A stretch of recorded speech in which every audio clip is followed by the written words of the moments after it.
BRS MLA లాస్యరంజిత మృతి చెందారు. పటాన్ చెరువు సమీపంలో ఓఆర్ఆర్ పై ఆమె ప్రయాణిస్తున్న కారు అదుపు తప్పి డివైడర్ ను ఢీకొట్టింది. దీంతో లాస్యనందిత అక్కడికక్కడే మృతి చెందారు. ఈ ప్రమాదంలో కారు డ్రైవర్ కు తీవ్ర గాయాలయ్యాయి. అతడికి చికిత్స నిమిత్తం దగ్గరలో ఉన్న ఆసుపత్రికి తరలించారు. నందిత మృతితో కుటుంబ సభ్యులు, అభిమానులు, అనుచరులు కన్నీరు మున్నీరవుతున్నారు.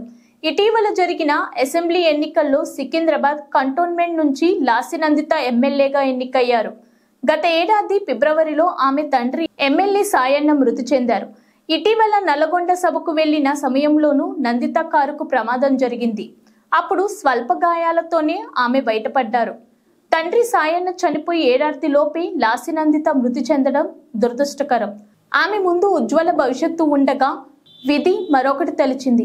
ఎమ్మెల్యే లాస్యనందిత మృతి పట్ల ఉప ముఖ్యమంత్రి బట్టి విక్రమార్క, మంత్రులు ఉత్తమ్ కుమార్ రెడ్డి, శ్రీధర్ బాబు, జూపల్లి కృష్ణారావు సంతాపన ప్రకటించారు. ఆమె కుటుంబ సభ్యులకు ప్రగాఢ సానుభూతి తెలియజేశారు.